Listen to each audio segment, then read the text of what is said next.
আসসালামু আলাইকুম প্রিয় নবম শ্রেণীর শিক্ষার্থীবৃন্দ, তোমরা আল্লাহর অশেষ কৃপায় নিশ্চয়ই সবাই ভালো আছো। ইনশাল্লাহ আমিও ভালো আছি। আমরা রসায়নের ধারাবাহিক আলোচনায় পর্যায় সারণী আলোচনা করছিলাম। পর্যায় সারণী নিয়ে আমরা অনেকগুলো ক্লাস করেছি। আসলে এটা অনেকটা লেংদি ক্লাস হয়ে গেছে, কারণ হচ্ছে এই চ্যাপ্টারটা, এই অধ্যায়টা অনেক বড় একটা অধ্যায়, আর হচ্ছে এটা সবচেয়ে ইম্পর্টেন্ট অধ্যায়। এটা যত বেশি তুমি এটার প্রতি মনোযোগ দিবা, পরবর্তী অধ্যায়গুলো তোমার জন্য খুব সহজ হয়ে যাবে। রসায়নের ভিত্তিটাই হচ্ছে এই পর্যায় সারণী, ঠিক আছে? তো আমরা এখন গত ক্লাসে আমরা কি দুইটা সৃজনশীল আলোচনা করছিলাম। তো এখন আজকে আমরা পরবর্তীতে বাকি কয়েকটা সৃজনশীল আলোচনা করে এই অধ্যায়টা শেষ করব, ঠিক আছে? তোমরা দেখো যে বোর্ডে দেখতে পাচ্ছ 3 নম্বর সৃজনশীল এটা দেখো, উদ্দীপক আছে। প্রথম বৃত্তে আছে অ্যালুমিনিয়াম, সিলিকন, ম্যাগনেসিয়াম, সোডিয়াম। তৃতীয় বৃত্তে আছে ফসফরাস, ক্লোরিন, সালফার। এখন এই যে প্রথম ক নাম্বারটা হচ্ছে ইলেকট্রন আসক্তি কাকে বলে। খ নাম্বার হচ্ছে ম্যাগনেসিয়াম পরমাণু অপেক্ষা ম্যাগনেসিয়াম আয়ন ছোট, কিন্তু ক্লোরিন পরমাণু অপেক্ষা ক্লোরাইড আয়ন বড়। ইলেকট্রন আসক্তি হচ্ছে ওই যে এক মোল কোনো পরমাণুর মধ্যে পরমাণুর সর্বশেষ কক্ষপথে একটি ইলেকট্রন একটি করে এক মোল ইলেকট্রন প্রবেশ করিয়ে ঋণাত্মক আয়নে পরিণত করতে যে পরিমাণ শক্তি বিমুক্ত হয়, ঠিক আছে, সেটাই হচ্ছে যে পরিমাণ শক্তি নির্গত হয় সেটাই হচ্ছে কি ইলেকট্রন আসক্তি। আচ্ছা, ইলেকট্রন আসক্তি তোমরা ইনশাআল্লাহ পারবা। আর ম্যাগনেসিয়াম পরমাণু, আমি খ নম্বরটা দেখছি, ম্যাগনেসিয়াম পরমাণু অপেক্ষা ম্যাগনেসিয়াম আয়ন ছোট। ম্যাগনেসিয়াম সাধারণত ম্যাগনেসিয়ামের সর্বশেষ কক্ষপথে, এটা হচ্ছে কি দেখো ম্যাগনেসিয়াম 12। তো ম্যাগনেসিয়াম 12 হচ্ছে ম্যাগনেসিয়ামের সর্বশেষ, এটাকে এইভাবে ব্যাখ্যা করি।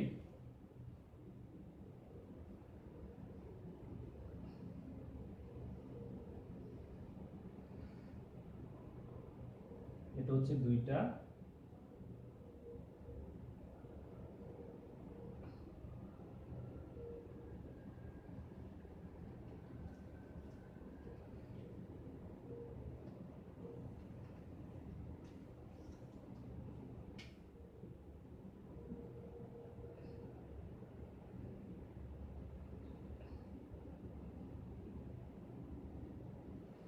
এই যে 8টা 10টা, তারপরে এই পাশে একটা ধরো, এই পাশে একটা, এই যে 12টা ম্যাগনেসিয়ামের 12টা, তাহলে সর্বশেষ কক্ষপথে তার দুইটা ইলেকট্রন। অনুরূপভাবে ক্লোরিনের হচ্ছে, দেখো ক্লোরিনের কয়টা,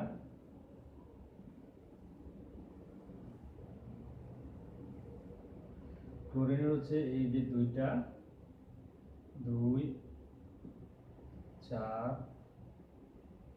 6 8 10টা, 10, আর সর্বশেষ কক্ষপথে হলো 7টা।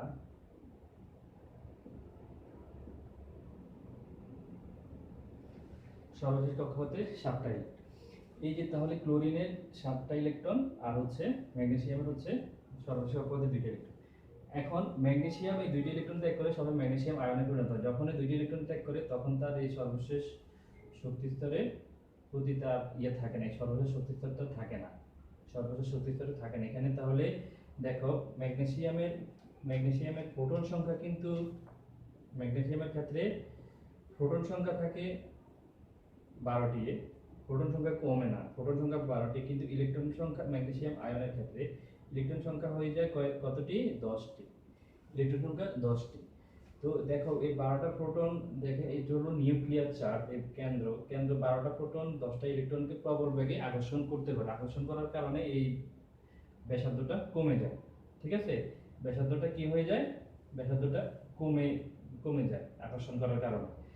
কিন্তু ক্লোরাইড আয়নের ক্ষেত্রে, ক্লোরিনের ক্ষেত্রে কি হয়, ক্লোরিনের ক্ষেত্রে দেখো ক্লোরিন মাইনাস, সেই ক্ষেত্রে ক্লোরিনের প্রোটন সংখ্যা হলো কতটি, 17টি, কিন্তু ইলেকট্রন সংখ্যা হলো 18টি। এখন এই প্রোটন সংখ্যা দেখো, নিউক্লিয়াস চার্জ বেশি ইলেকট্রনের প্রতি তার বেশি ইলেকট্রন থাকাতে সে আকর্ষণটা কম হচ্ছে, তার আকর্ষণ কম হচ্ছে বেশি ইলেকট্রন থাকাতে। 18টা ইলেকট্রনের প্রতি তার আকর্ষণ নিউক্লিয়ার চার্জের আকর্ষণটা কম। সেই কারণে কি হয় যে তার ব্যাসার্ধটা তুলনামূলকভাবে ম্যাগনেসিয়াম পরমাণু থেকে বেশি, মানে আকারটা বেশি। দেখো ক্লোরাইড পরমাণুর আকার, ক্লোরিন থেকে ক্লোরিনের পরমাণুর আকারটা বেশি। ক্লোরিনের যে 17টা ইলেকট্রন, 17টা প্রোটন 17টা ইলেকট্রনকে যেভাবে আকর্ষণ করত, যখনই একটা ইলেকট্রন বেড়ে যায় তখন ওই 17টা প্রোটনের নিউক্লিয়ার চার্জটা 18টা ইলেকট্রনকে কম পরিমাণে আকর্ষণ করতে পারে। কিন্তু এখানে ম্যাগনেসিয়ামে দেখা গেছে যে 12টা প্রোটন 12টা ইলেকট্রনকে যেভাবে আকর্ষণ করে, কিন্তু যখনই ইলেকট্রনটা কমে যায় কিন্তু তখন ওই প্রোটন কিন্তু সমান থাকে, মানে সমান থাকে, নিউক্লিয়ার চার্জ সমান থাকে, তার মানে সে প্রবল বেগে আকর্ষণ করে। এই কারণে ম্যাগনেসিয়ামের আকারটা কমে যায়, ছোট ম্যাগনেসিয়াম আয়নটার আকারটা ম্যাগনেসিয়াম অপেক্ষা ছোট হয়ে যায়। আর কিন্তু ক্লোরিনের থেকে ক্লোরাইড আয়নের আকারটা বড় থাকে, কারণ হচ্ছে ইলেকট্রন সংখ্যা একটা বেশি থাকে ক্লোরাইড আয়নে ক্লোরিন থেকে, আর ম্যাগনেসিয়ামের ক্ষেত্রে ইলেকট্রন সংখ্যা কমে যায়, দুইটা কম থাকে। এটাই হচ্ছে ব্যাখ্যা, ঠিক আছে।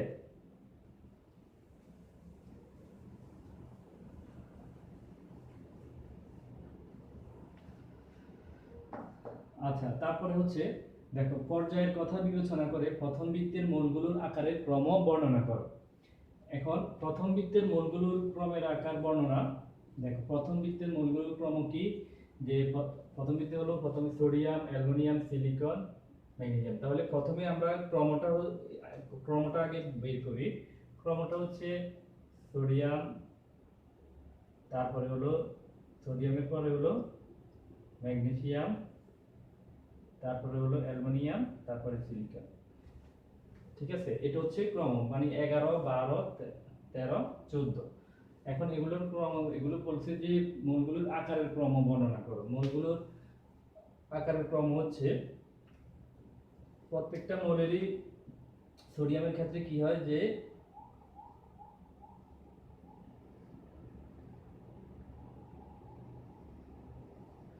সবগুলো মৌলের ক্ষেত্রে সোডিয়ামের সর্বশেষ শক্তি স্তরে একটা ইলেকট্রন, আবার ম্যাগনেসিয়ামের সর্বশেষ শক্তি স্তরে দুইটা ইলেকট্রন। ঠিক আছে, অ্যালুমিনিয়ামের এই যে প্রত্যেকটারই এটা হচ্ছে তৃতীয়, তিনটা পর্যায় থাকে, তিনটা শক্তি স্তর থাকে। এটা তৃতীয় পর্যায়ের মৌল এগুলো। তাহলে বলবা যে এগুলো হচ্ছে সোডিয়াম, ম্যাগনেসিয়াম, অ্যালুমিনিয়াম, সিলিকন হলো তৃতীয় পর্যায়ের মৌল। এবং প্রথমে সোডিয়াম, তারপরে সোডিয়ামের কি পারমাণবিক সংখ্যা 11, ম্যাগনেসিয়ামের 12, অ্যালুমিনিয়াম 13, সিলিকনের 14। তো সোডিয়ামের সর্বশেষ শক্তি স্তরে একটি ইলেকট্রন থাকে, ম্যাগনেসিয়ামের সর্বশেষ শক্তি স্তরে দুইটি ইলেকট্রন, মানে ম্যাগনেসিয়ামের 12টি একটা ইলেকট্রন বেশি থাকে। অ্যালুমিনিয়ামের হলো তিনটা, সিলিকনের হলো 4টা। এভাবে তাহলে ইলেকট্রন সংখ্যা একটা একটা করে বাড়তে থাকে, কিন্তু তাদের কি শক্তি স্তর বাড়ে না, যে কারণে কেন্দ্র বা নিউক্লিয়ার চার্জ ইলেকট্রনের কি সর্বশেষ কক্ষপথকে মানে ইলেকট্রনের সর্বশেষ কক্ষপথকে কি করে, প্রবল বেগে আকর্ষণ করে। যত যত একটা ইলেকট্রন বাড়বে তার আকর্ষণ ক্ষমতা তত বেশি হবে। ঠিক আছে, এখন এই কারণে কি হয়, এটা দেখা গেছে যে ম্যাগনেসিয়ামের এখানে 13টা, এই আস্তে আস্তে নিউক্লিয়ার চার্জ 13টা প্রোটন এবং 12টা প্রোটন 12টা ইলেকট্রন থাকে। তো 12টা প্রোটন 12টা ইলেকট্রনকে ক্রমান্বয়ে কি করে, আকর্ষণ করে। এই যে আকর্ষণ করার কারণে তাদের আকারটা ছোট হয়ে যায়। তাহলে আমরা এখানে বলবো যে এটা তৃতীয় পর্যায়ের মৌলগুলো বাম থেকে ডান দিকে যাওয়ার সময় তাদের পারমাণবিক আকারের ক্রম হ্রাস পায়। পারমাণবিক আকারের ক্রম কি করে, হ্রাস পায়। কারণ হচ্ছে যে তাদের বাম থেকে ডান দিকে যাওয়ার সময় ইলেকট্রন সংখ্যা বৃদ্ধি পায়, কিন্তু তাদের শক্তি স্তরের সংখ্যা বৃদ্ধি পায় না। শক্তি স্তরের সংখ্যা বৃদ্ধি না পাওয়াতে নিউক্লিয়াস থেকে মানে কেন্দ্র থেকে ইলেকট্রনের সর্বশেষ কক্ষপথের আকর্ষণটা বৃদ্ধি পায়, মানে ইলেকট্রন এবং প্রোটনের মধ্যে আকর্ষণটা বৃদ্ধি পায়। বৃদ্ধি পেলে এই আস্তে আস্তে আকারগুলো হ্রাস পেতে থাকে। এটাই হচ্ছে তাহলে খ গ নম্বরের ব্যাখ্যাটা যে তাহলে এখানে দেখা যাচ্ছে সোডিয়ামের আকার বড়, তারপরে আকারের ক্রম অনুসারে আকারের ক্রম অনুসারে সোডিয়াম, ম্যাগনেসিয়াম, অ্যালুমিনিয়াম, সিলিকন, এই যে এটা হচ্ছে ক্রম। ঠিক আছে, তাহলে মূলগুলোর প্রথম ভিতের আকারের ক্রম বর্ণনা করা হলো। যে মূল কথাটা তোমরা সবসময় কনসেপ্ট একটাই রাখবা যে একই পর্যায়ে ইলেকট্রন সংখ্যা বাড়ে কিন্তু পর্যায় সংখ্যা বাড়ে না। মানে পর্যায় সংখ্যা বলতে তাদের শক্তিস্তর সংখ্যা বাড়ে না। শক্তিস্তর না বাড়লে কি হয়, ওই যে ঘনত্বটা ইলেকট্রন, প্রোটন এবং ইলেকট্রনের ঘনত্ব বেশি হয়ে যায়। বেশি হলে তাদের মধ্যে আকর্ষণ বেশি থাকার কারণে তারা কি করে, শক্তিস্তরটা হ্রাস পায়, মানে পারমাণবিক আকারটা হ্রাস পায়। ঠিক আছে, আচ্ছা, তো ঘ নম্বর গেল। আর ঘ নম্বরটা দেখো যে দ্বিতীয় বৃত্তের কোন মূলের তড়িৎ ঋণাত্মকতা সবচেয়ে বেশি তা পরমাণুর আকারের সাহায্যে বর্ণনা করো। তো তড়িৎ ঋণাত্মকতা এখানে সবচেয়ে, আমরা এটাকে দেখো, এটা হচ্ছে দ্বিতীয়, এটা হচ্ছে কি তৃতীয় পর্যায়ের মৌল। তৃতীয় পর্যায়ের মৌল প্রথমে হচ্ছে ফসফরাস, তারপরে সালফার, তারপরে ক্লোরিন। তাহলে ফসফরাস, সালফার, ক্লোরিন হলো 70, ফসফরাস, সালফার, ক্লোরিন, এটা 15, 16, 17 গ্রুপের মৌল।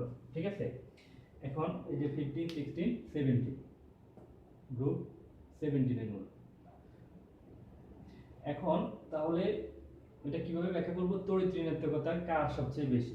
আমরা জানি যে পর্যায় সারণীর বাম থেকে ডান দিকে যাওয়ার সময় একই পর্যায়ে বাম থেকে ডান দিকে যত যাবে তাদের তড়িৎ ঋণাত্মকতা ততই বৃদ্ধি পাবে।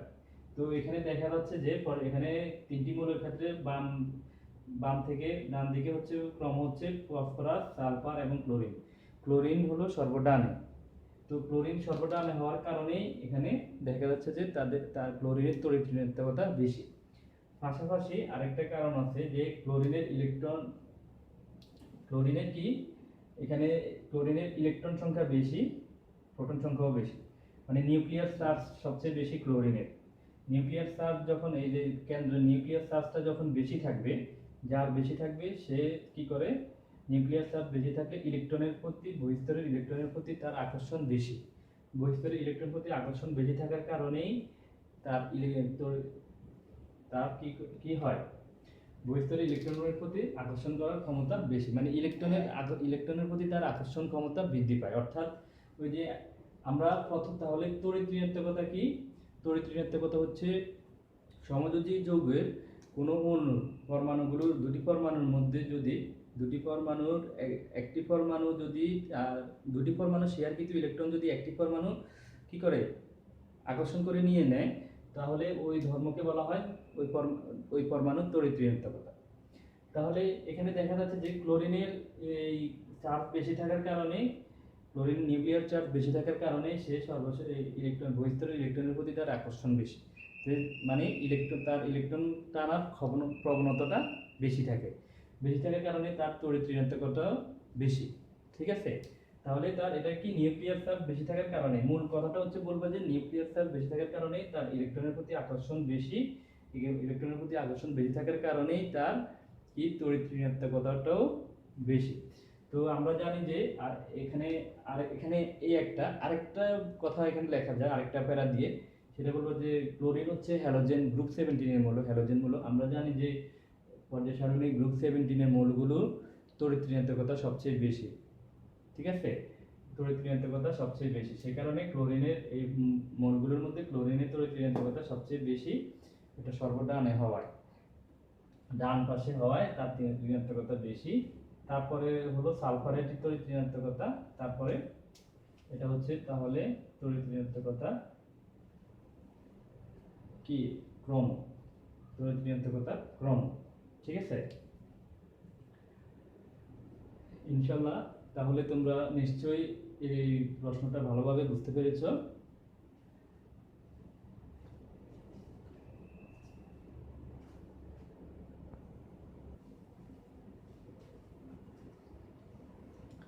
হ্যাঁ প্রিয় শিক্ষার্থীবৃন্দ, আমরা পরবর্তী সৃজনশীলে যাচ্ছি, সেটা হচ্ছে 4 নম্বর সৃজনশীল। তো 4 নম্বর সৃজনশীল তোমরা দেখতে পাচ্ছ যে অবস্থান্তরমূলক কাকে বলে, ল্যান্থানাইড ও অ্যাক্টিনাইড সারিবদ্ধ কি বুঝো, উদ্দীপকের ওয়াই জেড কিউ মূলসমূহের ধাতব ধর্ম ব্যাখ্যা করো, এক্স এর অক্সাইড অম্লধর্মী কিন্তু কিউ এর অক্সাইড উভধর্মী বিশ্লেষণ করো। আচ্ছা, আমরা ক নাম্বারটা তোমরা সবাই পারো। ক নম্বর অবস্থান্তর মৌল হচ্ছে যে সকল ডি ব্লক মৌল আংশিকভাবে অপূর্ণ, ঠিক আছে, অথবা যে সকল ডি ব্লক মৌলের পরমাণুসমূহ আংশিকভাবে অপূর্ণ থাকে, ইলেকট্রন বিন্যাস অপূর্ণ থাকে, সেটা তাদেরকে বলা হয় অবস্থান্তর মৌল। অবস্থান্তর মৌলের এটা ইলেকট্রন বিন্যাসটা কি n-1 d1 to 9 এইরকম। ডি অরবিটালটা কি থাকবে, 1 থেকে 9 পর্যন্ত থাকতে পারে। আর হলো ns 1 to 2। তারপর অর্থাৎ তোমার ডি অরবিটালটা আংশিকভাবে পূর্ণ থাকবে, আর হচ্ছে s অরবিটালও পূর্ণ বা অর্ধপূর্ণ থাকতে পারে, কিন্তু ডি অরবিটালটা পূর্ণ থাকতে পারবে না বা পুরো একদম অপূর্ণ থাকতে পারবে না, আংশিকভাবে পূর্ণ থাকতে হবে, আংশিকভাবে বা অপূর্ণ, আংশিকভাবে পূর্ণ বা অপূর্ণ থাকতে হবে, অপূর্ণ বা আংশিক পূর্ণ, এটাকে একই কথা। তাহলে এটা হচ্ছে অবস্থান্তর মৌলের সংজ্ঞা। যে সকল ডি ব্লক মৌল আংশিকভাবে অপূর্ণ থাকে বা আংশিক পূর্ণ থাকে তাদেরকে বলা হয় অবস্থান্তর মৌল। তো অবস্থান্তর শেষে এইটা দিয়ে দিবা, ইলেকট্রন বিন্যাস, এটা বাস, আর কিছু দেওয়ার দরকার নাই। ক নাম্বার জ্ঞানমূলক, তো আর কিছু দেওয়ার দরকার নেই। এটার পাশাপাশি তোমরা এই প্রশ্নটা করে করবা যে ডি ব্লক মৌল ও অবস্থান্তর মৌলের পার্থক্যটা। এটা আমি এখানে লিখি নাই। ডি ব্লক মৌল ও অবস্থান্তর মৌলের পার্থক্য। অবস্থান্তর মৌলের পার্থক্য সংজ্ঞাটা স্বাভাবিকভাবে দিবা, যে এখানে দুইটা সংজ্ঞা, প্রথমে সংজ্ঞা দিয়ে দিবা যে ডি ব্লক মৌল হলো যে সকল মৌলের সর্বশেষ ইলেকট্রনটি ডি ব্লকে অবস্থিত, ডি অরবিটাল অবস্থিত, তাদেরকে বলা হয় ডি ব্লক মৌল। আর অবস্থান্তর মৌলের সংজ্ঞা তো বললামই। তারপরে ডি ব্লক মৌল এটা সাধারণত এটা পূর্ণ থাকতে পারে বা আংশিকভাবে পূর্ণ থাকতে পারে, কিন্তু অবস্থান্তর মৌল অবশ্যই আংশিকভাবে পূর্ণ থাকতে হবে, তারপরে প্রত্যেক ডি ব্লক মৌল তোমার পরিবর্তনশীল জারণ অবস্থা প্রদর্শন করে না, পরিবর্তনশীল ইলেকট্রন বিন্যাস বা জারণ অবস্থা প্রদর্শন করে না, কিন্তু প্রত্যেক অবস্থান্তর মৌলই পরিবর্তনশীল জারণ অবস্থা প্রদর্শন করে। তারপরে হচ্ছে যে প্রত্যেক ডি ব্লক মৌল অবস্থান্তর মৌল নয়, প্রত্যেক ডি ব্লক মৌল অবস্থান্তর মৌলই ডি ব্লক মৌল। তারপরে প্রত্যেক ডি ব্লক মৌল রঙিন যৌগ গঠন করে না, কিন্তু প্রত্যেক অবস্থান্তর মৌল রঙিন যৌগ গঠন করে, ঠিক আছে।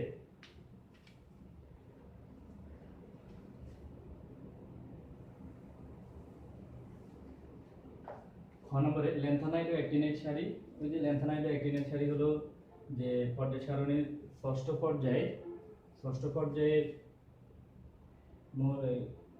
পর্যায়ে ল্যান্থানাম 57 থেকে লুটেশিয়াম 71, এই 15টি মৌলকে ল্যান্থানাইড মৌল বলা হয়। এই 15টি মৌলকে কি বলা হয়? ল্যান্থানাইড মৌল। তাহলে পর্যায় সারণীর ষষ্ঠ পর্যায়ের গ্রুপ 3 তৃতীয় গ্রুপের মৌলসমূহের তৃতীয় নম্বর গ্রুপে ল্যান্থানাম থেকে ল্যান্থানাইড থেকে 57 থেকে লুটেশিয়াম 71 পর্যন্ত এই 15টি মৌলকে বলা হয় ল্যান্থানাইড সারি বা ল্যান্থানাইড মৌল, ঠিক আছে। ল্যান্থানাইড সারি বা ল্যান্থানাইড মৌল বলে।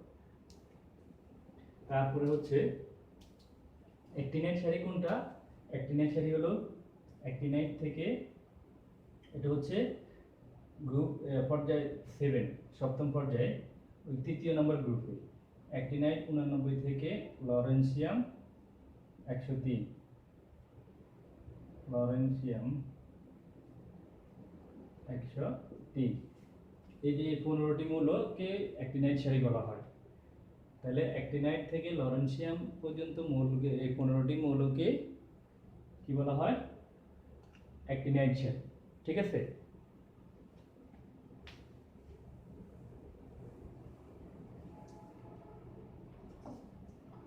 তারপরে হচ্ছে উদ্দীপকের ওয়াই জেড কিউ মূলসমূহের ধাতব ধর্ম ব্যাখ্যা করো।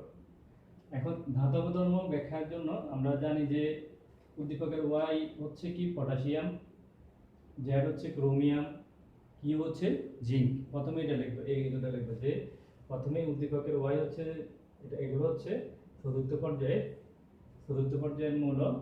যে উদ্দীপকের ওয়াই হচ্ছে পটাশিয়াম, তারপরে হচ্ছে ক্রোমিয়াম, তারপর হচ্ছে কি? জিঙ্ক। এই মৌলগুলো হচ্ছে চতুর্থ পর্যায়ের মৌল। এখন আমরা জানি যে পর্যায় সারণীর বাম থেকে ডান দিকে ধাতব ধর্ম হ্রাস পায়। ধাতব ধর্ম কি হয়? হ্রাস পায়, অথবা ডান থেকে বাম দিকে ধাতব ধর্ম বৃদ্ধি পায়। তো যেহেতু এগুলো এই একই পর্যায়ের মৌল, তাহলে এগুলো এই বাম থেকে ডানে, অর্থাৎ ওয়াই থেকে কিউ পর্যন্ত, কিউ অর্থাৎ পটাশিয়াম থেকে তোমার জিঙ্ক পর্যন্ত মৌলগুলোর ধাতব ধর্ম হ্রাস পাবে। পটাশিয়ামের ধাতব ধর্ম এখানে বেশি, এবং তারপরে কি জিঙ্কের ধাতব ধর্মটা কম, এই তিনটা মৌলের মধ্যে। তাহলে তারপরে পটাশিয়ামের ধাতব ধর্ম বেশি, এই যে পটাশিয়াম 19, পটাশিয়াম, ক্রোমিয়াম, তারপরে হলো জিঙ্ক। তাহলে পটাশিয়াম এটার ধাতব ধর্মটা বেশি, এটা তারপরে হচ্ছে ক্রোমিয়ামের, তারপরে হচ্ছে জিঙ্কের। তাহলে এটা মনে রাখবা যে ধাতব ধর্ম আমরা জানি যে পর্যায় সারণীর বাম থেকে ডান দিকে ধাতব ধর্ম বৃদ্ধি পায়। তো যেহেতু পটাশিয়াম পর্যায় সারণীর বামে, একই পর্যায়ে তিনটি মৌলের মধ্যে পটাশিয়াম বামে, তারপরে ক্রোমিয়াম, তারপরে সর্বডানে হচ্ছে জিঙ্ক। তো তিনটির মধ্যে পটাশিয়ামের ধাতব ধর্ম বেশি, এবং এটি সক্রিয়। এই ধাতব ধর্ম বেশি, এটা সর্বশেষে শক্তিস্তরে একটি ইলেকট্রন থাকার কারণে এটি সক্রিয়তা বেশি, এর সক্রিয়তা বেশি। ঠিক আছে? তাহলে এটা হচ্ছে ধাতব ধর্ম।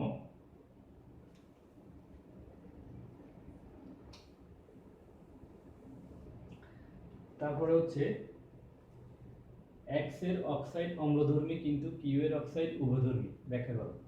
এক্স মানে হচ্ছে এখানে এক্স হচ্ছে কার্বন, তাহলে কার্বনের অক্সাইড হচ্ছে কার্বন ডাই অক্সাইড। আর তারপরে কিউ হচ্ছে কি? জিঙ্কের অক্সাইড হলো জিঙ্ক অক্সাইড। তাহলে এখানে বলছে যে তাহলে কার্বনের অক্সাইড হলো অম্লধর্মী, জিঙ্কের অক্সাইড উভধর্মী।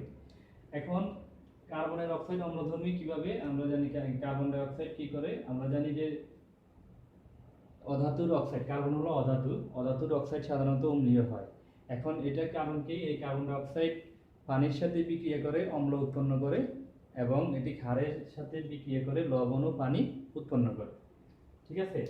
কার্বনের অক্সাইড সেটা কিরকম দেখো, এই কার্বন পানির সাথে বিক্রিয়া করে H2CO3, অম্ল উৎপন্ন করে, কার্বনিক অ্যাসিড উৎপন্ন করে। ঠিক আছে? পানির সাথে বিক্রিয়া করে কি করে? কার্বনিক অ্যাসিড উৎপন্ন করে। আর ক্ষারের সাথে বিক্রিয়া করে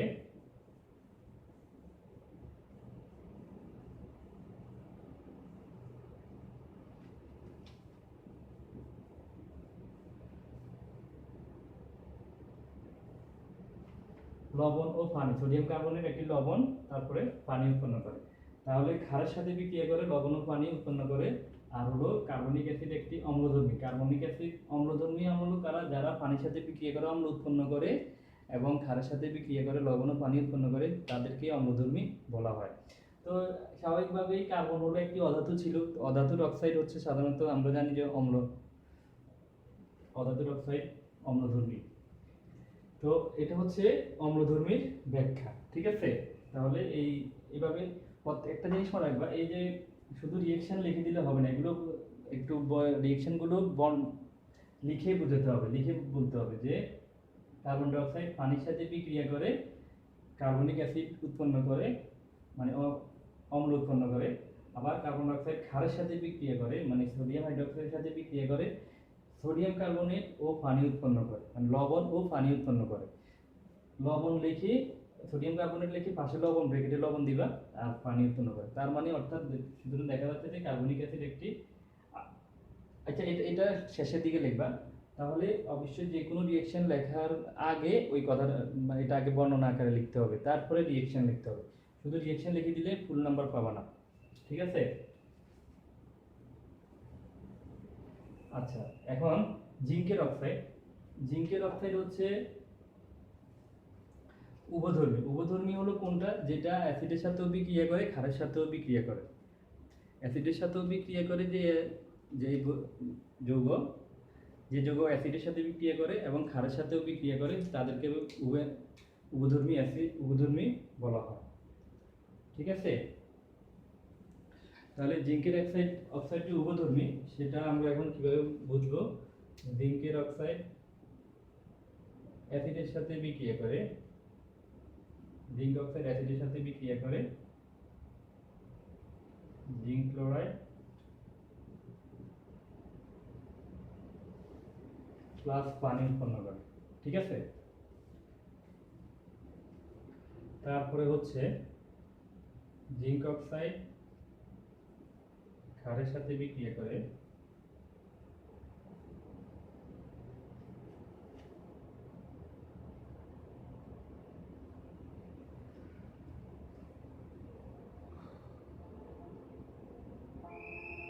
সোডিয়াম জিঙ্ক অক্সাইড।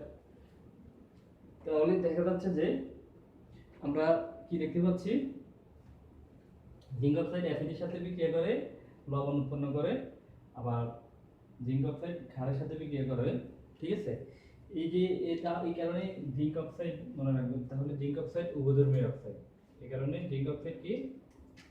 উভধর্মী, উভধর্মী অক্সাইড মনে রাখবে। এটা ক্ষারের, অ্যাসিডের সাথেও বিক্রিয়া করে, ক্ষারের সাথেও বিক্রিয়া করে, ঠিক আছে? তাহলে এই যে সুতরাং দেখা যাচ্ছে যে এক্স এর অক্সাইড অর্থাৎ জিঙ্কের এই কার্বনের অক্সাইড হচ্ছে অম্লধর্মী, আর কিউ এর অক্সাইড অর্থাৎ জিঙ্কের অক্সাইড হচ্ছে উভধর্মী।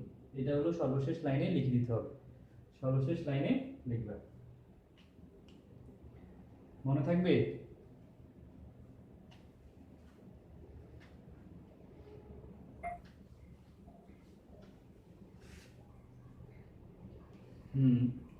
প্রিয় শিক্ষার্থীবৃন্দ, তোমরা এখন 5 নম্বর সৃজনশীল দেখবে। 5 নম্বর সৃজনশীলটা হচ্ছে, দেখো যে প্রথম ক নম্বরটা হচ্ছে মেন্ডেলিফের সংশোধিত সূত্রটি লেখো। মেন্ডেলিফের সংশোধিত সূত্রটি হচ্ছে যে কি? মৌলসমূহকে তাদের আধুনিক যে পর্যায় সূত্র বলা হয়, যেটাকে মেন্ডেলিফের সংশোধিত সূত্রটাকে বলা হয় আধুনিক পর্যায় সূত্র। তো সেটা হচ্ছে কি, যে মৌলসমূহকে তাদের পারমাণবিক সংখ্যা অনুসারে সাজালে তাদের কি হয়? পারমাণবিক সংখ্যা অনুসারে ছোট থেকে বড় দিকে সাজালে তাদের ভৌত রাসায়নিক ধর্মে ক্রমান্বয়ে পরিবর্তিত হতে থাকে। সেটাই হচ্ছে মেন্ডেলিফের আধুনিক পর্যায় সূত্র বা সংশোধিত সূত্র। এটা হলো কি, যে পারমাণবিক সংখ্যার কথাটা এখানে উল্লেখ করতে হবে। মেন্ডেলিফ বলেছিলেন ভর, কিন্তু তার সংশোধিত সূত্রটা হচ্ছে যে পারমাণবিক সংখ্যা অনুসারে সাজালে পর্যায়ক্রমে তাদের ভৌত রাসায়নিক ধর্মে পর্যায়ক্রমে পরিবর্তিত হয়, ঠিক আছে? এটা হচ্ছে সংশোধিত সূত্র। আর খ নম্বরটা হচ্ছে পর্যায় সারণীতে একই গ্রুপে উপর থেকে নিচে ইলেকট্রন আসক্তি হ্রাস পায় কেন? এই যে ইলেকট্রন আসক্তি হ্রাস পায় কিভাবে? যে ধরো যে একটা এক গ্রুপের এই যে দুইটা আছে, শক্তিস্তর সংখ্যা দুইটা, পরেরটাতে হলো তিনটা, এই যে পরেরটাতে তিনটা, এভাবে বাড়তে থাকে। এভাবে যখন বাড়তে থাকলে কি হয়? এই যে নিউক্লিয়ার সার্কিট থেকে তোমার বহিঃস্তরের ইলেকট্রনের প্রতি তার একটা আকর্ষণ ধীরে ধীরে হ্রাস পায়, আকর্ষণটা ধীরে ধীরে হ্রাস পেতে থাকে। যখন শক্তিস্তর সংখ্যা বেড়ে যায়, মানে পরমাণুর আকার যখন বেড়ে যায়, তখন নিউক্লিয়ার চার্জ থেকে তোমার কি হয়? তার বহিঃস্তরের ইলেকট্রনের প্রতি তার আকর্ষণ কমে যায়। কমে গেলে বহিঃস্তরের যে একটা ইলেকট্রনের যদি আকর্ষণিক ওই পরমাণুতে আকর্ষণই না থাকে, তাহলে একটা ইলেকট্রন সেখানে ঢোকার জন্য প্রয়োজনীয় আকর্ষণ প্রয়োজনীয়তা অনুভব করে, কম করে। তাহলে সেই কারণে তার আকর্ষণ শক্তি, ইলেকট্রন আসক্তিও হ্রাস পায়। মানে ইলেকট্রনের যে আকর্ষণটা, ইলেকট্রন আসক্তি কি, যে এই সর্বশেষ শক্তি স্তরে ইলেকট্রনকে প্রবেশ করানোটাই ইলেকট্রন আসক্তি, তাই তো? তাহলে যদি তার ওই কেন্দ্র থেকে তার আকর্ষণ না থাকে, তাহলে সেটা স্বাভাবিকভাবেই আস্তে আস্তে কমতে থাকে। তাহলে এইভাবে যত উপর থেকে নিচে যাবে, একই গ্রুপ উপর থেকে নিচে যাবে, তার একটি করে শক্তিস্তর বৃদ্ধি পাবে। বৃদ্ধি পেলেই কি হবে, পরমাণুর আকার হ্রাস পাবে। পরমাণুর আকার বৃদ্ধি পেলেই তার ইলেকট্রনের কেন্দ্র থেকে, নিউক্লিয়ার চার্জ থেকে ইলেকট্রনের আসক্তি কমে যাবে। ঠিক আছে? ইলেকট্রনের প্রতি আকর্ষণ কমে গেলেই তার ইলেকট্রন আসক্তি হ্রাস পাবে। এটাই হচ্ছে, এই কারণেই পর্যায় একই গ্রুপ উপর থেকে নিচে ইলেকট্রন আসক্তি হ্রাস পায়। তারপরে আমরা এরপরে শিখব হচ্ছে উদ্দীপকের গ্রুপ দুটির মূলসমূহের মধ্যকার পার্থক্য ছক আকারে লিখো। এই যে মূলসমূহের মধ্যে পার্থক্য দুটি, এটা হচ্ছে দেখো হিলিয়াম, একটা হচ্ছে হিলিয়াম, নিয়ন, আর্গন, ক্রিপ্টন, জ্যানন, এটা হচ্ছে নিষ্ক্রিয় গ্যাস, আর এগুলো হচ্ছে হ্যালোজেন মৌল। তাহলে নিষ্ক্রিয় গ্যাস, হ্যালোজেন মৌল ও নিষ্ক্রিয় গ্যাসের মধ্যে পার্থক্যটা কি, যে হ্যালোজেন মৌল ও নিষ্ক্রিয় গ্যাসের মধ্যে পার্থক্য, হ্যালোজেন মৌল ও নিষ্ক্রিয় গ্যাস, এটা নিষ্ক্রিয় গ্যাস আর হ্যালোজেন মৌল।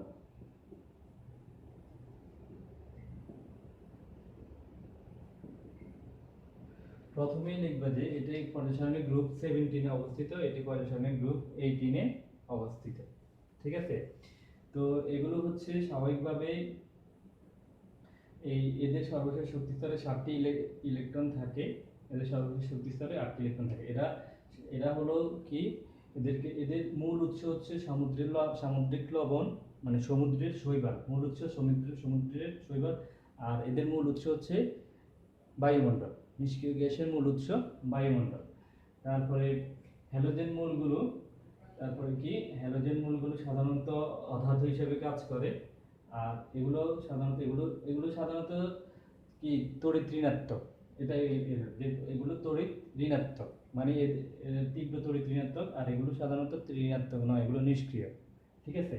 তারপরে এদের জারণ সংখ্যা 1, মানে এটা হলো 1 মানে -1 আর কি, আর এদের জারণ সংখ্যা 0। আর এটা হলো দ্বিপরমাণু, এটা হচ্ছে সাধারণত দ্বিপরমাণু, আর এরা এক পরমাণু। নিষ্ক্রিয় গ্যাসগুলো এক পরমাণু। এই যে কয়েকটা আমরা বললাম, সেগুলো সাধারণত, তাহলে এগুলো আমি আবার বলছি যে 1 নম্বরে বলবো যে হ্যালোজেন মৌলগুলো গ্রুপ 17 অবস্থিত, নিষ্ক্রিয় গ্যাস গ্রুপ 18 অবস্থিত, পর্যায় সারণী গ্রুপ 18 অবস্থিত।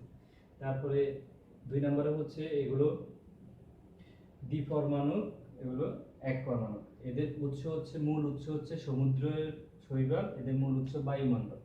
ঠিক আছে? এদের জারণ সংখ্যা, এরা -1, এদের জারণ সংখ্যা 0। ঠিক আছে? এই যে তাহলে এরা সাধারণত সক্রিয়, মানে অন্য মূলের সাথে সহজেই যুক্ত হতে পারে। হ্যালোজেন মূলগুলো বিশেষ করে ধাতুর সাথে যুক্ত হতে পারে, আর নিষ্ক্রিয় গ্যাসগুলো সাধারণত সহজে অন্য কারোর সাথে যুক্ত হতে চায় না। ঠিক আছে? সহজে চায় না। হ্যাঁ, নিষ্ক্রিয় গ্যাসেরও যোগ আছে অবশ্যই, কিন্তু সেটা সহজ হয় না। ঠিক আছে? এই যে এগুলি হচ্ছে তাহলে পার্থক্য, ছক আকারে পার্থক্য দিতে হবে, কমপক্ষে 5-6টা পার্থক্য দিতে হবে।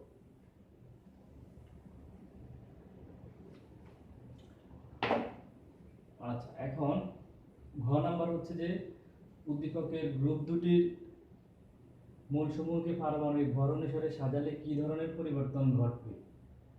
দেখো, মূলসমূহকে পারমাণবিক ভর অনুসারে সাজালে, এখন এটাই হচ্ছে ইম্পর্টেন্ট কথা, সেটা হচ্ছে দেখো, পারমাণবিক ভর যেটা আগে ছিল, ওই যে এই কারণে ত্রুটি, মানে এই পারমাণবিক ভরটা মেন্ডেলিফের পর্যায় সারণীতে ছিল, পারমাণবিক ভর অনুসারে সেগুলো সাজিয়েছিল মেন্ডেলিফ। কিন্তু এখনকার এই বর্তমান তো পারমাণবিক ভর অনুসারে সাজালে তখন অনেক ত্রুটি ছিল, সে কারণেই পারমাণবিক সংখ্যা অনুসারে এখন সাজানো হয়েছে, বা পারমাণবিক ভর অনুসারে যদি সাজানো হয় তখন কি ঝামেলা হতো দেখো, বর্তমানের সাথে কি ত্রুটি সেটা হচ্ছে দেখো আর্গন। এই আর্গনের হচ্ছে কত 18, ঠিক আছে। এখন আর্গনের ভর হচ্ছে, আচ্ছা আর্গনের পারমাণবিক সংখ্যা 18 কিন্তু ভর হচ্ছে, আর্গনের ভর হচ্ছে 40, আর্গনের ভর হচ্ছে 40, পাশাপাশি পটাশিয়ামের ভর হচ্ছে 39, এটা ভর। এখন দেখো কিন্তু এই আর্গনের পরে পরবর্তী আর্গন হলো 18 কিন্তু পটাশিয়াম হচ্ছে 19, আর্গন 18 পটাশিয়াম 19। এখন সেই কারণেই এই আর্গনকে যদি আমি পটাশিয়ামের জায়গায় এই আগে হলো 39টা আগে না 40 আগে, অবশ্যই 39 আগে, তাহলে আগে এই পটাশিয়াম যদি ভর অনুসারে সাজানো যায়, সাজানো প্রয়োজন হয়, এই যে ভর অনুসারে যদি আমরা সাজাই তাহলে অবশ্যই পটাশিয়াম যাবে আর্গনের আগে, আর্গন আসবে তারপরে। তার মানে পটাশিয়াম এই আর্গন কি হবে 17 নম্বরের গ্রুপ, পটাশিয়াম 17 নম্বরে চলে আসবে, ঠিক আছে। আর পটাশিয়াম আর্গন আসবে 17 নম্বরে আর পটাশিয়াম যাবে 18 নম্বর, পটাশিয়াম গ্রুপ 18 নম্বরে যাবে আর আর্গন চলে যাবে কি 17 নম্বর, ঠিক আছে। এই যে এটাই হচ্ছে তোমার কি এই একটা ত্রুটি, এটাই হচ্ছে ত্রুটি।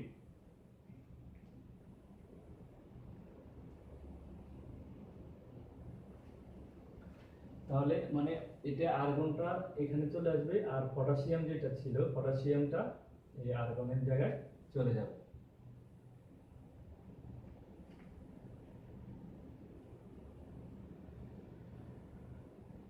ঠিক আছে। এখন তারপরে হচ্ছে যে দেখো আয়োডিন ও টেলুরিয়াম, আয়োডিন আর হচ্ছে টেলুরিয়াম, আয়োডিনের 127 আর টেলুরিয়ামের হচ্ছে 127.7, 127.7। তো এই যে 127 আর 127 দেখো আয়োডিনের আগে হচ্ছে টেলুরিয়াম, কিন্তু যদি আমার ভর অনুসারে সাজানো যায় আগে কম ভরটা যাবে তাহলে অবশ্যই টেলুরিয়ামের জায়গায় আয়োডিনটা হবে, আর আয়োডিন হবে এই টেলুরিয়াম আসবে আয়োডিনে, আয়োডিন যাবে টেলুরিয়ামে, টেলুরিয়াম আসবে আয়োডিন। তাহলে এটাই হচ্ছে যে মানে এখানে এই দুইটার মূল বিচ্যুতি ঘটবে, দুইটা মূলের বিচ্যুতি ঘটবে, ঠিক আছে।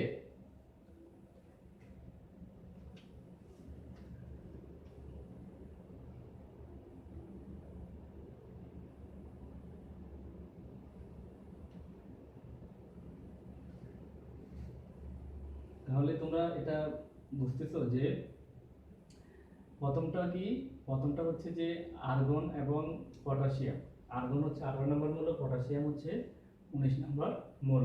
এখন আর্গনের আমরা এখানে ভর হচ্ছে 40 আর পটাশিয়ামের ভর হচ্ছে 39, ঠিক আছে। তো পটাশিয়াম এবং আর্গনের মধ্যে যদি আমরা ভরের অনুসারে সাজানো যায় তাহলে অবশ্যই সেটা পটাশিয়াম হবে আগে আর আর্গন হবে পরে, আর্গন হবে পরে, ঠিক আছে।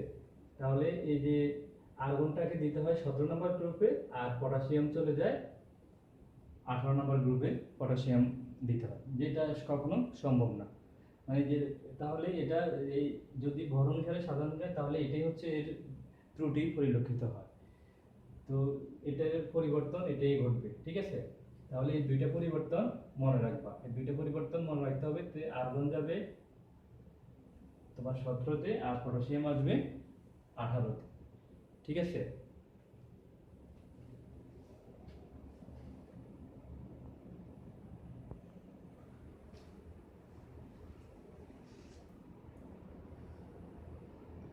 প্রিয় শিক্ষার্থী, আমরা এখন 6 নম্বর সৃজনশীল সলভ করব। 6 নম্বর সৃজনশীলটা হচ্ছে দেখো যে উদ্দীপকের 4টা মৌলের নাম দেওয়া আছে, মৌলের সংকেত দেওয়া আছে, এগুলো পারমাণবিক সংখ্যা সহ দেওয়া আছে। এখন ক নম্বর হচ্ছে যে অর্ধধাতু বা উপধাতু কাকে বলে, পর্যায় সারণীর রসায়ন পাঠ সহজ করেছে বুঝিয়ে লিখো। আমরা জানি পর্যায় সারণীর বাম থেকে ডান দিকে ইলেকট্রন আসক্তি বৃদ্ধি পায়, কিন্তু উদ্দীপকের 2 নংয়ের ইলেকট্রন আসক্তি 60 কিলোজুল পার মোল এবং 3 নংয়ের ইলেকট্রন আসক্তি 0 কিলোজুল পার মোল কেন? আচ্ছা, এখন এই যে আমরা ক নাম্বারটা দেখো যে অর্ধধাতু বা উপধাতু কাকে বলে। অর্ধধাতু বা উপধাতু হচ্ছে যে সকল মৌল কখনো কখনো ধাতু এবং কখনো কখনো অধাতু ন্যায় আচরণ করে তাদেরকে অর্ধধাতু বা উপধাতু বলে। যেমন এই যে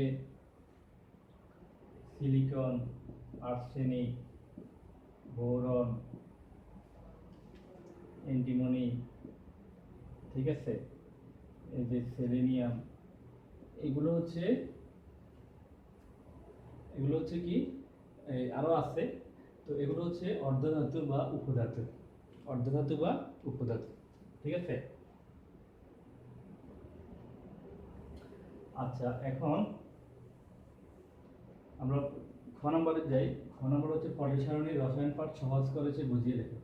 এটা হচ্ছে যে ওই যে পর্যায় সারণী ইলেকট্রন বিন্যাসী পর্যায় সারণীর মূল ভিত্তি, এটা অনেকটা কাছাকাছি। আসলে এটা হচ্ছে আরেকটা, আমি তোমাদেরকে এই লেকচারে বলেছিলাম যে পর্যায় সারণীর পাঠের প্রয়োজনীয়তা, পর্যায় সারণীর প্রয়োজনীয়তা। এই পর্যায় সারণীর প্রয়োজনীয়তাটাই হচ্ছে এটা যে দেখো টোটালি আমাদের মূল সংখ্যা এই পর্যন্ত 2016 সাল পর্যন্ত আবিষ্কৃত মূল সংখ্যা হচ্ছে, এই পর্যন্ত 2020 সাল পর্যন্ত, সর্বশেষ 2016 সালে মোট 118টি মৌল আবিষ্কৃত হয়। এই 118টি মৌলের যদি আমরা প্রত্যেকটা মৌলেরই কয়েকটা প্রপার্টিজ আছে, সেটা হচ্ছে যেমন তোমার কি ইলেকট্রন আসক্তি, তড়িৎ ঋণাত্মকতা, গলনাঙ্ক, স্ফুটনাঙ্ক, ঠিক আছে, এই যে তারপরে পারমাণবিক আকার, এই যে এগুলোর বিভিন্ন মানে তাদের প্রত্যেকটারই 3-4টা করে ভৌত বৈশিষ্ট্য আর হচ্ছে 4টা করে রাসায়নিক বৈশিষ্ট্য এরকম আছে। 3-4টা করে যদি ধরো যে 8টা করে যদি এরকম বৈশিষ্ট্য থাকে, 8টা করে বৈশিষ্ট্য থাকলে এই 118টি মৌলের 118টা মৌলের ক্ষেত্রে কতটা, প্রায় 8 8 64 4 6 8 1 8 8 6 4 4 1 8 প্রায় 944টা, এই 944টা বৈশিষ্ট্য আমাকে মনে রাখতে হচ্ছে এই মৌলগুলোর ক্ষেত্রে। এখন সেই কারণে যে এত সংখ্যক বৈশিষ্ট্য আমাকে মনে রাখার কোনো মানে মনে রাখার অসম্ভব ব্যাপার, সম্ভব বলতে অনেক কষ্টকর, অনেক কষ্টকর। সেই কারণেই যে এই মৌলগুলোকে 18টি মৌলগুলোকে যে একটা শ্রেণীতে বা পর্যায়ে যে সাজানো হয়েছে, এটি হচ্ছে রসায়ন মানে এই সাজানো হয়েছে, এটি হচ্ছে রসায়ন পাঠের সবচেয়ে সহজীকরণের, রসায়ন পাঠের সবচেয়ে সহজীকরণের পিছনে সবচেয়ে বড় ভূমিকা হচ্ছে এটা যে পর্যায় সারণীতে মৌলগুলোকে একই শ্রেণীতে এবং আমি একটা শ্রেণী সম্পর্কে একটা মৌল সম্পর্কে জানলেই বাকি শ্রেণীর বাকি মৌলগুলো আমি জানতে পারছি, বাকি মৌলগুলোর বৈশিষ্ট্য, গলনাঙ্ক, স্ফুটনাঙ্ক, ধাতব ধর্ম, তড়িৎ ঋণাত্মকতা, ইলেকট্রন আসক্তি কেমন হবে সেগুলো আমি জানতে পারছি। আবার একই পর্যায়ে একটা মৌল সম্পর্কে জানলেই আমি বাকি পর্যায়ে বাকিগুলো সম্পর্কে একটা ধারণা হচ্ছে। এই যে সহজীকরণ, এটাই হচ্ছে রসায়ন পাঠের সহজীকরণ, যে তাদেরকে পর্যায় সারণীটা এই কারণেই সহজীকরণ করা হয়েছে, পর্যায় সারণীর কারণেই রসায়ন সহজীকরণ করা হয়েছে। তাহলে ওই যে এগুলো দিয়ে ব্যাখ্যা করবা, ঠিক আছে, যে যদি এদের ভৌত রাসায়নিক ধর্ম যদি এরকম হয় যে ইলেকট্রন আসক্তি, তড়িৎ ঋণাত্মকতা, তারপরে হচ্ছে যে এগুলো যদি বৈশিষ্ট্য আমি ধাতব ধর্ম এগুলো যদি বৈশিষ্ট্য ব্যাখ্যা করতে যাই, তাহলে আমাকে কি করতে, গলনাঙ্ক, স্ফুটনাঙ্ক, ঠিক আছে, এগুলো ব্যাখ্যা করতে গেলে আমাকে কমপক্ষে আরও এতটাই 1000-এর কাছাকাছি বৈশিষ্ট্য আমাকে জানতে হবে। আচ্ছা, যাই হোক, তাহলে এটাই হচ্ছে খ নম্বরের উত্তর। তাহলে পর্যায় সারণীর উত্তরটা হচ্ছে এই পর্যায় সারণীর রসায়ন পাঠ সহজীকরণের হচ্ছে রসায়ন পাঠ পর্যায় সারণীর প্রয়োজনীয়তা যেটা আছে সেটাই। আচ্ছা, আমরা ঘ নম্বরটা হচ্ছে দেখো যে পর্যায় সারণীর বাম থেকে ডান দিকে ইলেকট্রন আসক্তি বৃদ্ধি পায়, কিন্তু উদ্দীপকের 2 নম্বর মৌল দেখো বি3 মৌল হচ্ছে কি, এটা হচ্ছে লিথিয়াম। লিথিয়ামের এখানে ইলেকট্রন অ্যাফিনিটি দিয়েছে 60 কিলোজুল পার মোল, 60 কিলোজুল পার মোল। আর এটা হচ্ছে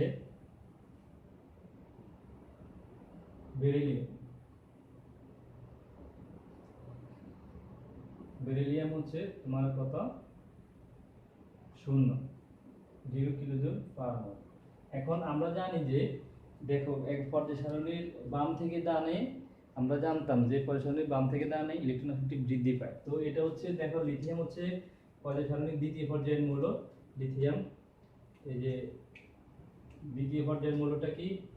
লিথিয়াম, বেরিলিয়াম, ঠিক আছে, boron, carbon, nitrogen, oxygen, fluorine. এই যে দ্বিতীয় পর্যায়ের মৌলগুলোতে আস্তে আস্তে কি হয়, ইলেকট্রন আসক্তি বৃদ্ধি পায়। তো সেই ক্ষেত্রে এই যে ফ্লোরিন, নিয়ন, এই যে সেক্ষেত্রে এটা হলো 60 কিলোজুল আর এটা হচ্ছে শূন্য ইলেকট্রন আসক্তি, আর নিয়নের শূন্য। এখন এই যে কেন এটা এখানে বৃদ্ধি পাওয়ার কথা, এগুলোতে আস্তে আস্তে বাড়তেছে, বৃদ্ধি পাওয়ার কথা, কিন্তু এখানে কেন শূন্য এবং 60 সেটাই দেখার বিষয়।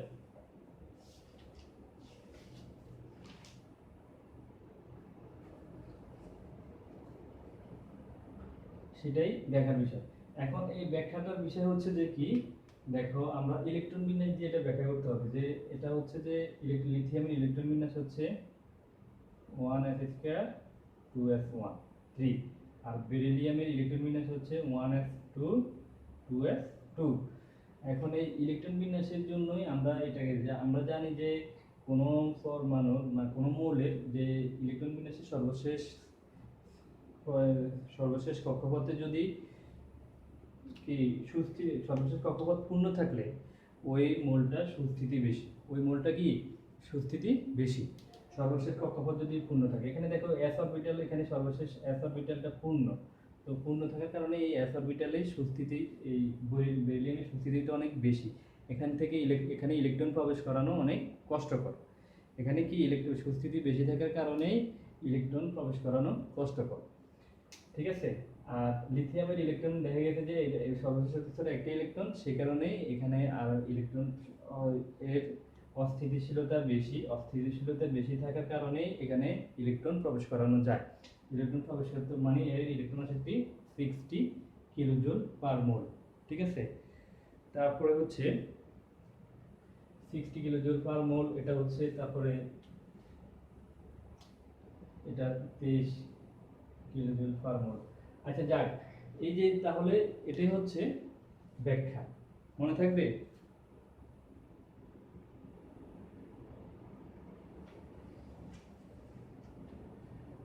এটা 141 আর এটা হলো 333,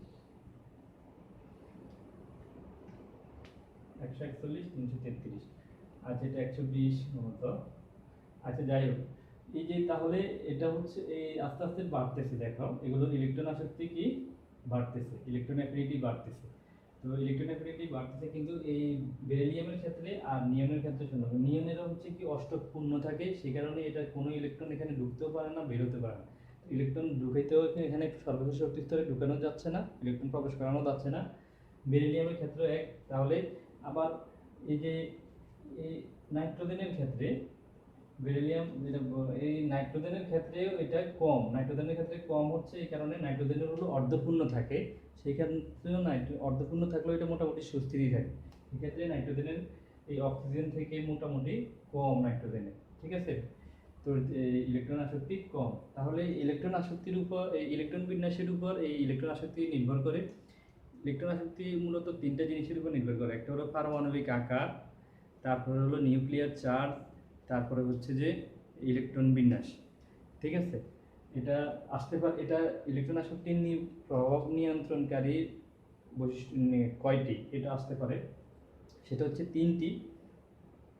সেটা হচ্ছে যে পারমাণবিক আকার, নিউক্লিয়ার চার্জ, আর হলো ইলেকট্রন বিন্যাস। তো এখানে আমরা ইলেকট্রন বিন্যাস দিয়ে এটার ব্যাখ্যাটা করতে হবে।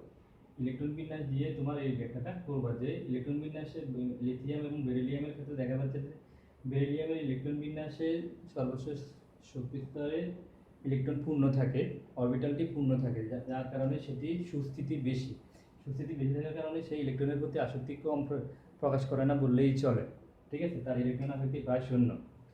তারপরে লিথিয়ামের কি সর্বশেষ শক্তি স্তরে একটি ইলেকট্রন থাকার কারণে তার অস্থিতিশীলতা বেশি থাকার কারণে সে তার ইলেকট্রনের প্রতি আকর্ষণ মোটামুটি আছে। লিথিয়ামের 60 কেন, কারণ হচ্ছে এটা আসলে সর্বশেষ শক্তি স্তরে একটা ইলেকট্রন, এটা সাধারণত ইলেকট্রন দেয়, এটা কখনো ইলেকট্রন নেয় না। তো সাধারণত ইলেকট্রনের প্রতি তার আকর্ষণ সামান্য, এই কারণে এটা অন্যান্যদের চেয়ে কম। দেখো ফ্লোরিনের বেশি কেন? ফ্লোরিন সবসময় ইলেকট্রন গ্রহণ করে ওই হ্যালোজেন মূলগুলো, সেই কারণে তার ইলেকট্রন প্রবণতাটা বেশি, মানে তার আকর্ষণ করা ইলেকট্রনটা নেওয়ার প্রবণতাটা তার সবচেয়ে বেশি এই পর্যায়ের মধ্যে, ঠিক আছে। হ্যালোজেন মূলগুলোর মধ্যে ইলেকট্রনের আসক্তিটা বেশি, আর এগুলো হচ্ছে ধাতব মূল। ধাতব মূলগুলোর মধ্যে ইলেকট্রনের আসক্তিটা কম, ঠিক আছে, মনে থাকবে। এটি হচ্ছে গ নাম্বার। আচ্ছা, এখন ঘ নাম্বার হচ্ছে যে দেখো 1 ও 4 নম্বর মূলের মধ্যে তড়িৎ ঋণাত্মকতার ক্রম বিশ্লেষণ করো। 1 নম্বরের মূল হচ্ছে এই 17, সেটা হচ্ছে যে কি 17 নম্বর হচ্ছে ক্লোরিন, ক্লোরিন 17 আর ডি হচ্ছে 20, ক্যালসিয়াম 20। এখন এই তড়িৎ ঋণাত্মকতা কার বেশি? তড়িৎ ঋণাত্মকতা কার বেশি? এই তড়িৎ ঋণাত্মকতার ক্রম বিশ্লেষণ করো। স্বাভাবিকভাবে তড়িৎ ঋণাত্মকতা এখানে দেখো ক্লোরিনের হচ্ছে যে ক্লোরিনের এই ইলেকট্রনের দুইটার ক্ষেত্রে কি হয়, এর এটা হচ্ছে যে